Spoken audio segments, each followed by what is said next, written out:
Hello everyone, कैसे हैं आप लोग। मैं बुशरा खान, आपकी दोस्त, आपकी ट्रेनर। आज है जी 14 अक्टूबर 2021, यानी अक्टूबर भी लगभग आधा हुआ जाता है। मंजिलें मिलने के लिए या तो हम वेट कर रहे हैं या वो हमारे लिए उत्सुक है। बस हमें पता होना चाहिए कि कैसे हमें जाना है, रास्तों का पता होना चाहिए और रास्ते पे चलने के लिए सामान पूरा होना चाहिए। तो इसीलिए एक ही बात बार बार, और बहुत ही ज़रूरी बात, वो क्या कि आप किसी भी सेशन को मिस नहीं करेंगे। डेली बेसिस पर कंप्लीट वॉच करें और ध्यान से, बहुत ही ध्यान से वॉच करें। और जब वॉच कर लिया करें तो प्लीज़ आप लोग शेयर ज़रूर कर दिया करें। जहाँ भी जिस सोशल मीडिया प्लेटफॉर्म पर हैं आप, वहाँ शेयर ज़रूर कर दिया करें। ये मेरी आप लोगों से बहुत रिक्वेस्ट है और इसका पूरा बेनिफिट लें। मैं गारंटेड कंटेंट आपको सेंड कर रही हूँ।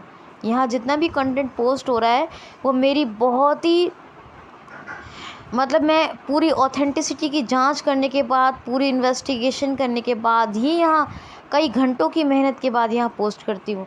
तो आप लोग प्लीज़ इस मेरी मेहनत को वेस्ट मत जाने दें, ठीक है। तो इससे पूरा बेनिफिट लें। और साथ ही एक और बात कहना चाहूँगी कि जो नए लोग हमें सुनते हैं, प्लीज़ सब्सक्राइब ज़रूर कर लें आप QCL को। मेरा वादा है कि आपको इस चैनल से बहुत ही ज़्यादा और निश्चित ही फ़ायदा होगा। 100% आपको बेनिफिट होगा। मैं करंट अफेयर्स के साथ और भी सब्जेक्ट्स का कंटेंट आपको पोस्ट करती रहती हूँ, ठीक है। तो ये चलें, आज की बात हो गई। अब हम क्वेश्चन लेते हैं। आज का पहला क्वेश्चन 14 अक्टूबर का क्वेश्चन है, आपदा न्यूनीकरण दिवस, राष्ट्रीय आपदा न्यूनीकरण दिवस कब मनाया गया है? तो 13 अक्टूबर को। आपको ये खुद पता लगाना होगा न्यूनीकरण क्या होता है। अब मैं हिंदी में तो समझा दे रही हूँ आपको, कम से कम, यानी इसमें कमी लाना। न्यूनीकरण का मतलब होता है कमी लाना। अब आप इंग्लिश में इसका न्यूनीकरण का जो रियल मीनिंग है वो मुझे देख के बताएंगे। यहाँ आपको आपदा का मतलब तो इंग्लिश में मैं हमेशा बताती रहती हूँ, क्या होता है आपदा, है ना। आपदा प्रबंधन सारे कुछ बताती रहती हूँ। आज मैं आपसे कहती हूँ कि न्यूनीकरण का मीनिंग देखें और मुझे बताएं, ठीक है। चलें, और अगर ना बता पाएँ तो पूछ लें, वैसे इतना मुश्किल नहीं है, देख ही लेंगे और बता भी देंगे मुझे। तो ये मनाया क्यों जाता है राष्ट्रीय आपदा न्यूनीकरण दिवस? पहले तो कब मनाया जाता है? तो 13 अक्टूबर को। कब से मनाया जा रहा है? तो 1989 से मनाया जा रहा है, 1989 से। ये मनाया क्यों जाता है कि आपदा में और जो जोखिम होता है उसमें कमी लाने के लिए इसी संस्कृति को बढ़ावा दिया जाए कि आपदा और जोखिम दोनों में कमी कैसे लाई जाए, है ना। जागरूकता इसके प्रति बढ़े कि इनमें कमी कैसे लाई जा सकती है। मनाया जाता है आपदा न्यूनीकरण दिवस 13 अक्टूबर को। नेक्स्ट क्वेश्चन है, हाल ही में अभी IEA, मैं क्या बोल रही हूँ? IEA, यानी तीनों वॉबल बोले हैं मैंने, लेकिन IE का मतलब होगा इंटरनेशनल एनर्जी और A का मतलब होगा एजेंसी। तो इंटरनेशनल एनर्जी एजेंसी ने किस देश को पूर्णकालिक यानी परमानेंट सदस्य यानी मेंबर बनने के लिए आमंत्रित किया है, इनवाइट किया है, एज ए परमानेंट मेंबर के लिए या परमानेंट मेंबरशिप के लिए इनवाइट किया है। IEA ने किस देश को पूर्णकालिक परमानेंट सदस्य या पूर्णकालिक, है ना, सदस्य, कुछ भी कहिए, परमानेंट मेंबर कहिए या पूर्णकालिक सदस्य, जो आपका दिल करे वो कहिए, बनने के लिए आमंत्रित किया है? तो अपने देश भारत को। IEA ने कहा है कि इंडिया को कंप्लीट या परमानेंट मेंबरशिप दे देनी चाहिए, इसीलिए इनवाइट किया है इंडिया को IEA ने। अब इसके हेड कौन है IEA के? ये बड़ा सवाल है। इसके हेड है फतेह विरोल। कौन है? फतेह विरोल। हेडक्वार्टर कहाँ सिचुएटेड है? तो पेरिस, फ्रांस की राजधानी में। और इस्टेब्लिशमेंट ईयर क्या है? तो 1974। क्या है? 1974।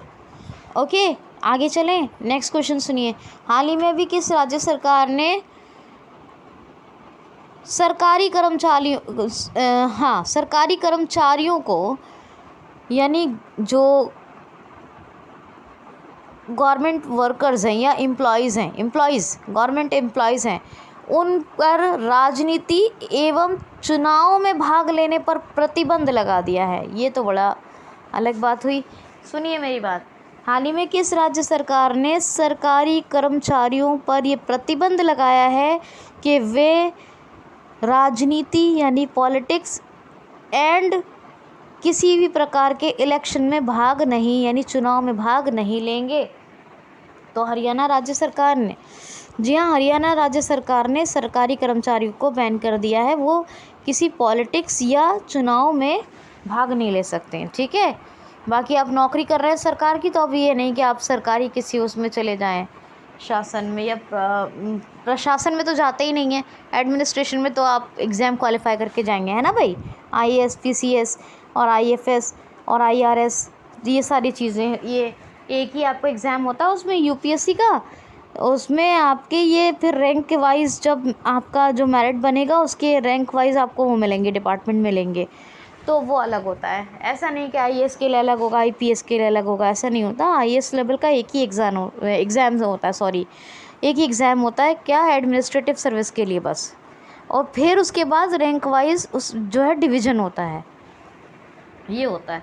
तो खैर आप देखिए, तो शासन में आप मतलब यानी इलेक्शन में आप नहीं और पॉलिटिक्स में आप नहीं जा सकते हैं, ये हरियाणा सरकार ने आदेश को अपने लागू कर दिया है। हरियाणा की बात करें, हर हित स्टोर यहाँ पर स्थापित हुए, वो बताया था आपको। पहला फसल ATM हरियाणा में बना, वो भी बताया था आपको। हवाई टैक्सी सेवा ये भी हरियाणा में शुरू हुई, ये भी बताया आपको। दुनिया की पहली डबल स्टैक कंटेनर सुरंग, सबसे लंबी यानी पहली सबसे लंबी डबल स्टैक कंटेनर सुरंग कहाँ बनी है? वो भी बनी है हरियाणा में। हरियाणा में जो है मेरी फसल मेरा ब्यौरा योजना चल रही है, और एक चल रही थी मेरा पानी मेरी विरासत, ये 2 योजनाएं चल रही हैं। और बहुत से फैक्ट्स हैं इसके, बस इतना ही याद रखिए तो काफ़ी है। नेशनल पार्क देखिए कौन कौन से हैं नेशनल पार्क हैं। एक तो सुल्तानपुर नेशनल पार्क, पहले वाइल्ड लाइफ सेंचुरी था, अब नेशनल पार्क है। एक है कालेश्वर नेशनल पार्क, ये 2 हैं। इसके अलावा वाइल्ड लाइफ सेंचुरीज़ कौन कौन सी हैं? Khapparwas wild life sanctuary, Nahar wild life sanctuary, Kholi Retan wild life sanctuary, Chilchila wild life sanctuary, और एक कौन सी रह गई? नाहर, खप्परवास, खोली रेतान, चिलचिला, और हाँ एक ये रह गई वीर शिकारगढ़ वाइल्ड लाइफ सेंचुरी। तो इतना आप याद रखिए। मनोहर लाल खट्टर साहब हैं यहाँ पर, इनके पास गए, कौन गए? इनके पास गए थे अभी क्या नाम है, नाथ संप्रदाय के लोग, नहीं क्या बोलते हैं उसको, गोरखनाथ संप्रदाय के लोग गए, गोरखनाथ संप्रदाय के लोग गए इनके पास अभी, और इनसे कहा कि तुम एक गोरख धंधा हो, यानी गोरख धंधा पर प्रतिबंध लगाएं।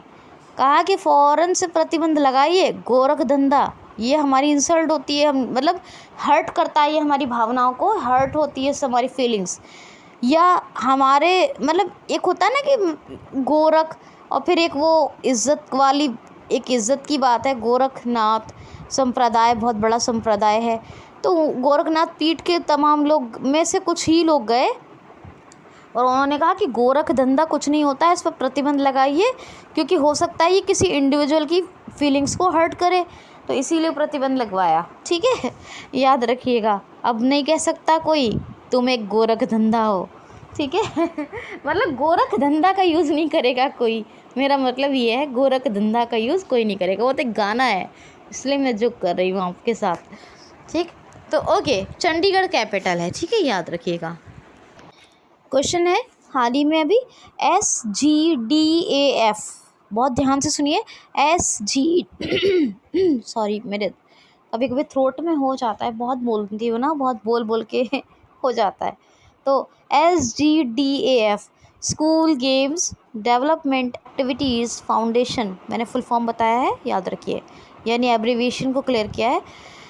SGDAF यानी school games development activities foundation, इसने अभी 6ठी अंतर्राष्ट्रीय प्रतियोगिता का आयोजन किया है। ये कहाँ हुआ है? तो नेपाल में। जी हाँ, SGDAF ने अपनी इंटरनेशनल चैम्पियनशिप का आयोजन किया है अभी नेपाल में। अब नेपाल, शेर बहादुर देवा प्रधानमंत्री तो हैं, इन्होंने अभी 12 देशों से अपने तमाम राजदूतों को, जो 12 देश इन्होंने सिलेक्ट किया, जितने भी राजदूत थे वहाँ पर इनके, इन्होंने तमाम को वापस बुला लिया। और प्रधानमंत्री तो ये हो गए। राष्ट्रपति कौन है? प्रेसिडेंट हैं VD भंडारी, यानी विद्या देवी भंडारी यहाँ की। काठमांडू कैपिटल है, किसका हेडक्वार्टर है यहाँ? किसका है जल्दी बताइए? बिम्स्टेक का किसका है? नेपाली रुपया करेंसी है यहाँ की, ठीक है।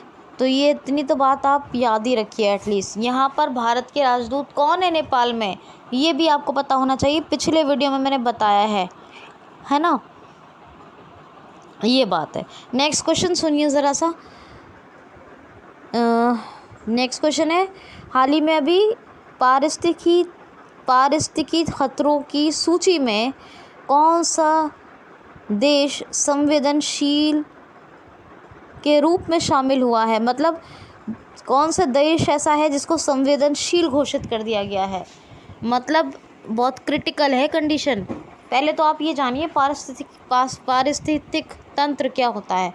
पारिस्थितिक तंत्र होता है इकोलॉजी, है ना, इकोलॉजी। तो इकोलॉजी की अगर श्रेणी में देखें तो बहुत ही संवेदनशील देश के बना है, मतलब घोषित हुआ है, बहुत बना नहीं, घोषित, बनना तो कोई नहीं चाहेगा, संवेदनशील घोषित हुआ है बांग्लादेश, ठीक है। तो याद रखिएगा, तो ये बात है। बांग्लादेश की कैपिटल ढाका, करेंसी टका, ढाका टका ऑलवेज़ याद रखिए। और बांग्लादेश की प्राइम मिनिस्टर शेख हसीना और प्रेसिडेंट है अब्दुल्ला हामिद। बांग्लादेश और अपने देश भारत के बीच में कौन सी एक्सरसाइज होती है? संप्रति मैत्री सेतु, इससे एक पुल का उद्घाटन हुआ था बांग्लादेश और भारत के बीच।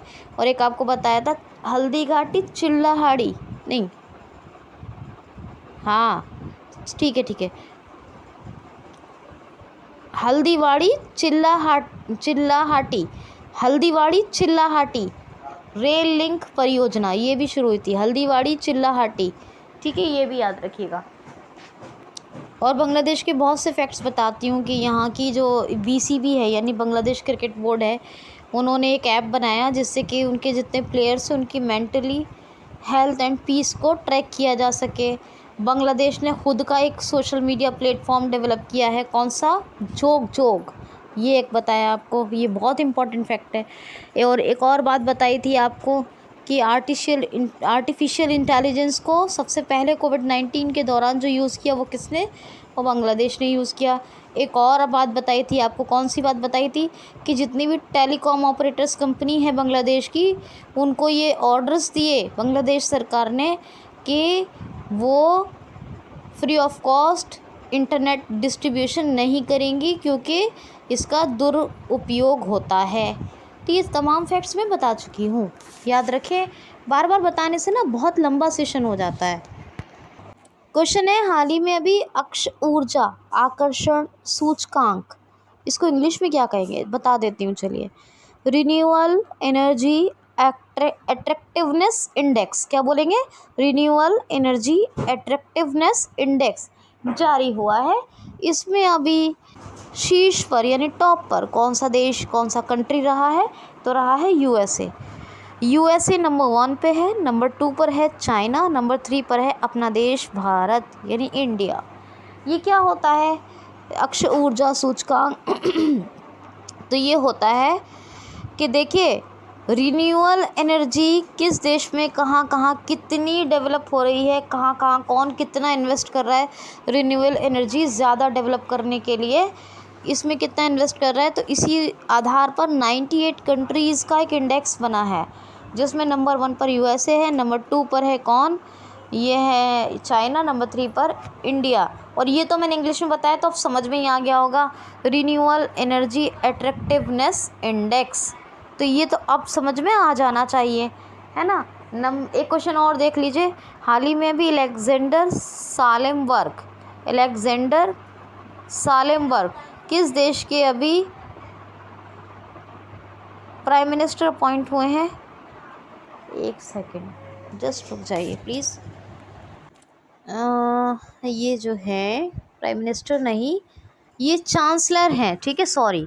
हाँ सुनिए, हाल ही में भी अलेक्जेंडर सालेमबर्ग ये किस देश के नए चांसलर अपॉइंट यानी नियुक्त हुए हैं? अलेक्जेंडर सालेमबर्ग किस देश के चांसलर बन गए हैं? तो ऑस्ट्रिया के नए चांसलर बने हैं अलेक्जेंडर सालेमबर्ग। और आपको बताया था एकमात्र महिला चांसलर कौन है? एंजेला मार्केल, जो जर्मनी की हैं, ठीक है। अभी सुनिए, तो ऑस्ट्रिया के नए चांसलर बने हैं कौन? अलेक्जेंडर सालेमबर्ग। तो अलेक्जेंडर सालेमबर्ग किसके चांसलर बने हैं? Austria. I am not saying Australia, I am saying about Austria. तो ऑस्ट्रिया के नए चांसलर बने हैं अलेक्जेंडर सालेमबर्ग। इसके प्रेसिडेंट कौन है? तो इसके प्रेसिडेंट हैं अलेक्जेंडर वांडरवेल, याद रखिए, अलेक्जेंडर वांडरवेल, बस इतना ही याद रखिए, अलेक्जेंडर वांडरवेल। और देखिए, ऑस्ट्रिया की कैपिटल क्या है? वियना कैपिटल है, और ऑस्ट्रेलिया की करेंसी है यूरो। क्या है? यूरो। क्वेश्चन है, हाल ही में अमित खरे को अभी किसका मुख्य सलाहकार नियुक्त किया गया है? तो प्रधानमंत्री नरेंद्र मोदी जी के मुख्य सलाहकार, चीफ एडवाइज़र बन गए हैं। कौन बन गए हैं? मुख्य आर्थिक सलाहकार भी कह सकते हैं। तो चीफ इकोनॉमिक एडवाइज़र या फिर चीफ एडवाइज़र, याद रखिए कौन बन गए हैं? ये बन गए हैं अमित खरे। ये 1985 झारखंड कैडर के IAS ऑफिसर हैं अमित खरे, और यही बने हैं अभी मुख्य सलाहकार या मुख्य आर्थिक सलाहकार कह सकते हैं आप इनको, ठीक है। अभी इस्तीफ़ा भी तो दिया है उन्होंने। किसने दिया है? परसों बताया मैंने आपको, परसों की वीडियो में, तो ये याद रखिएगा। नेक्स्ट क्वेश्चन है, हाल ही में अभी किसको वेगर लेदर डेवलप करने के लिए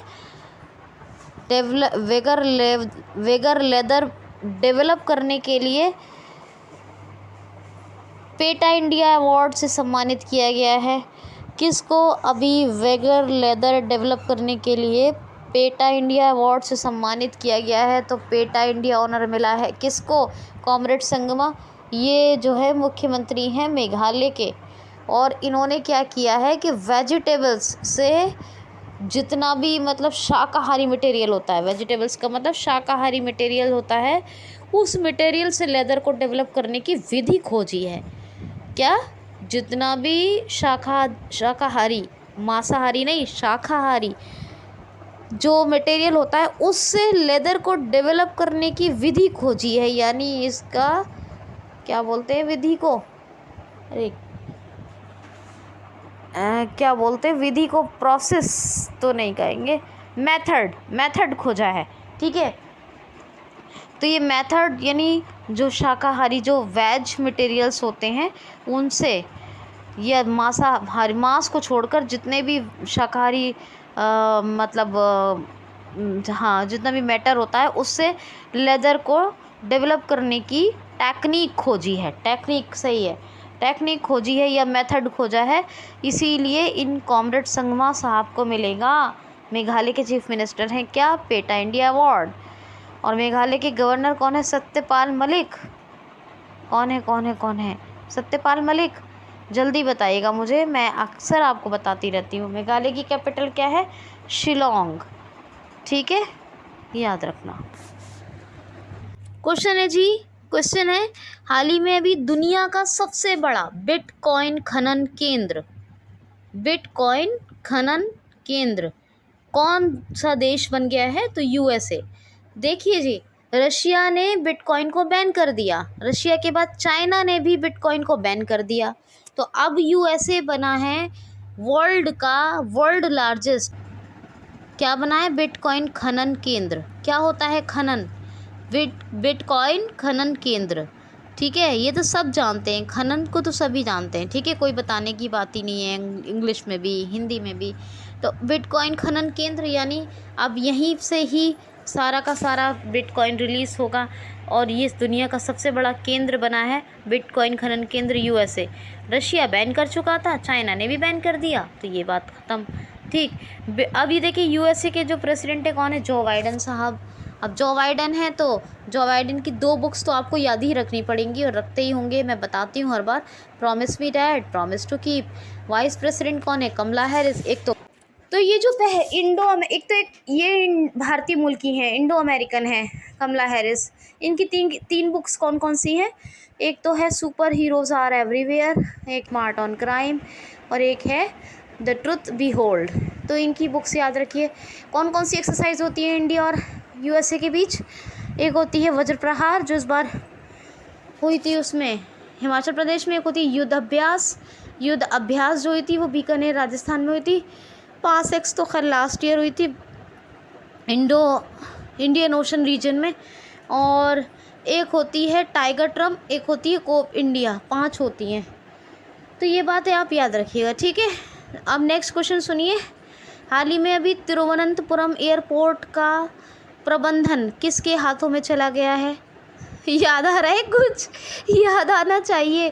कल मैंने जयपुर के बारे में बताया था, तभी बताया था कि गुवाहाटी एयरपोर्ट भी अब किसके पास चला गया है, जयपुर भी किसके पास चला गया है, और तिरुवनंतपुरम एयरपोर्ट का भी कब्ज़ा किसके पास चला गया, प्रबंधन पूरा मैनेजमेंट किसको मिल गया? बस एक ही है, कौन है? भारत के सारे पोर्ट्स पे तो उन्हीं का अब अधिग्रहण है, अभी मतलब पूरा कब्ज़ा है, और अभी उन्हीं के हाथ में प्रबंधन है, और अब एयरपोर्ट्स भी उन्हीं के पास चले गए, अडानी ग्रुप के पास। तो तिरुवनंतपुरम एयरपोर्ट का प्रबंधन भी अब मिल गया है किसको? अडानी ग्रुप को। यानी सब कुछ, बस कुछ रहेगा नहीं। अब पोर्ट सारे चले गए, और एयरपोर्ट कौन कौन से? एक तो चला गया एयरपोर्ट गुवाहाटी, एक बच गया था एक चला गया 11वें नंबर का बिजी एयरपोर्ट जयपुर, और एक ये तिरुवनंतपुरम एयरपोर्ट, ये केरल की राजधानी भी है, और यहाँ पे बहुत बड़ा एयरपोर्ट है तिरुवनंतपुरम एयरपोर्ट। तो अब इन तीनों का जो प्रबंधन है वो भी किसको मिल गया? अडानी ग्रुप। बहुत ही प्रसिद्ध मतलब पर्सनैलिटी हैं, मोस्ट फेमस। कौन सी? गौतम अडानी, यही है फाउंडर अडानी ग्रुप के, और इसका हेड क्वार्टर कहाँ है? अहमदाबाद में है, और इसका जो स्टैब्लिशमेंट ईयर है वो है 1988। क्या है? 1988, याद रखना। क्वेश्चन है, हाल ही में भी अपने देश भारत ने किस देश के लिए 200 मिलियन US$ की लाइन ऑफ क्रेडिट की घोषणा की है? हाल ही में अभी अपने देश भारत ने किस देश के लिए 200 million US$ line of credit की घोषणा की है? तो अपने देश भारत ने की है किर्गिस्तान के लिए। किर्गिस्तान, जी हाँ, जो हमारे विदेश मंत्री हैं एस जयशंकर, ये गए हैं 2 डेज़ ऑफिशियल विजिट, यानी 2 दिवसीय आधिकारिक यात्रा पर। कहाँ? किर्गिस्तान। और इन्होंने वहीं पर ही कर दी घोषणा, क्या कि अब 200 मिलियन US$ का लाइन ऑफ क्रेडिट मिलेगा किर्गिस्तान को भारत की तरफ से। किर्गिस्तान की कैपिटल क्या है? किर्गिस्तान की कैपिटल है बिश्केक, करेंसी है किर्गिस्तानी सोम, और सदारो क्या है जी, बड़ा अलग सा नाम है, सदाजापारोवा, सदर, अरे क्या मुश्किल है, सदर जापारोवा, माफ़ कीजिए मुझे बोलने में गलती हो गई। सदर जापारोवा, कौन है? सदर जापारोवा, ये इसके प्रेसिडेंट है किर्गिस्तान के। नेक्स्ट क्वेश्चन है, हाल ही में अभी ओयो का नाम तो सुना होगा ना, वेलकम टू ओयो। तो ओयो में इंडिपेंडेंट डायरेक्टर जनरल यानी स्वतंत्र निर्देशक के रूप में अभी कौन शामिल हो गई हैं? तो दीपा मलिक। ये एक पैरालंपिक है, मतलब पैरालंपियन है। क्या है? पैरालंपियन, माफ़ कीजिए, पैरालंपिक्स तो गेम होते हैं। तो ये एक पैरालंपियन है दीपा मलिक, और इन्होंने 2016 में मेडल जीत लिया था मेरे ख्याल से, हाँ याद आ रहा है, कुछ सिल्वर मेडल जीता था इन्होंने। और दीपा मलिक अभी स्वतंत्र निर्देशक यानी इंडिपेंडेंट डायरेक्टर जनरल के रूप में शामिल हो गई हैं ओयो में, याद रखना, ठीक है। क्वेश्चन है, हाल ही में अभी भारत की सितंबर महीने में खुदरा मुद्रास्फीति घटकर कितने प्रतिशत हो गई है? हाल ही में भारत की सितंबर माह में खुदरा मुद्रास्फीति घटकर कितने % हो गई है? तो 4.35%। मुद्रास्फीति समझते हैं, है ना, कई बार मैंने बताया है। मुद्रास्फीति क्या होता है? इन्फ्लेशन, खुदरा मुद्रास्फीति। तो ये घटा है इन्फ्लेशन। खुदरा तो समझते ही होंगे, खुदरा सेक्टर क्या होता है, तो उसमें की जो मुद्रास्फीति है वो घट कर कितना, इन्फ्लेशन कितना हो गया है 4.35%। ये रिपोर्ट आई है सितंबर मंथ की। कौन सी? सितंबर मंथ की आई है इंडिया के लिए। नेक्स्ट क्वेश्चन है, सुनिए। और पहले क्वेश्चन से पहले एक और बात कहूँगी, प्लीज़ वीडियो को देखते देखते एक तो ध्यान से तो देखा करें, लेकिन लाइक कमेंट ज़रूर कर दिया करें। एक तो मुझे आपके कमेंट पढ़ के खुशी होती है, मोटिवेशन मिलता है। लाइक भी ज़रूर कर दिया करें, जिससे कि कम से कम मुझे आपके लिए काम करके खुशी हो और ज़्यादा मैं कुछ कर सकूं। इसीलिए आप मुझे मोटिवेट करते रहा करें, मुझे कुछ कुछ अच्छा अच्छा लिखते रहा करें और लाइक भी करते रहा करें। अब लास्ट क्वेश्चन सुनिए आज का। हाल ही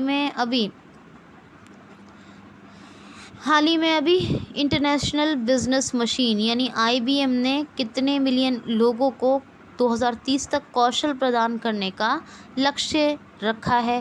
तो एक टारगेट फिक्स किया है IBM ने, इंटरनेशनल बिजनेस मशीन ने, कि 30 मिलियन लोगों को, 30 मिलियन लोगों को 2030 तक कौशल प्रदान कर दिया जाएगा। कौशल होगा तो रोज़गार भी मिलेगा, ये ऐसा लक्ष्य रखा है IBM ने। IBM की स्थापना 1911 में हुई थी, इस्टेब्लिशमेंट ईयर है इसका 1911, और हेडक्वार्टर है इसका न्यूयॉर्क में। और जो न्यूयॉर्क के अलावा इसके जो CEO हैं, कौन है? अरविंद कृष्णा। कौन है? अरविंद कृष्णा। तो आज के लिए मुझे छुट्टी दीजिए, कल मिलते हैं। आज के लिए इतना ही, और enough for today. Thanks for watching.